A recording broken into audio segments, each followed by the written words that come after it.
भारत की जनता अक्सर सोचती है कि जो लोग इनकम टैक्स ब्रैकेट में नहीं आते तो वो तो कोई इनकम टैक्स देते ही नहीं। हाँ, ये सच है कि वो इनकम टैक्स ब्रैकेट में नहीं आते तो वो इनकम टैक्स नहीं देते। पर साहब ये मतलब नहीं है कि वो देश में किसी भी तरह से टैक्स नहीं देते हैं। अगर एक गरीब आदमी भी राशन की दुकान पे नमक की थैली या दूध की थैली खरीदने जाता है तो वो उस पर जीएसटी देता है। अगर वो टू व्हीलर या फोर व्हीलर भी खरीदने जा रहा है तो उस पर वो आरटीओ टैक्स देता है। करेक्ट। इसी तरह हमारा हर एक प्रत्येक भारतीय अपने देश में अपने अपने हिसाब से कंट्रीब्यूट कर रहा है। तो सारे टैक्स का पैसा जाता कहाँ है और ये खर्च कैसे होता है?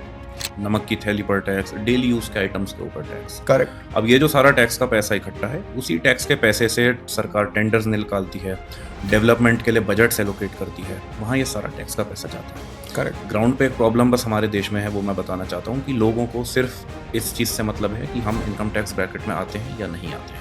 इस बारे में जागरूकता लोगों में नहीं है कि हमारे टैक्स के पैसे से एक्चुअली हो क्या रहा है। हमारा टैक्स का पैसा लग कहाँ है।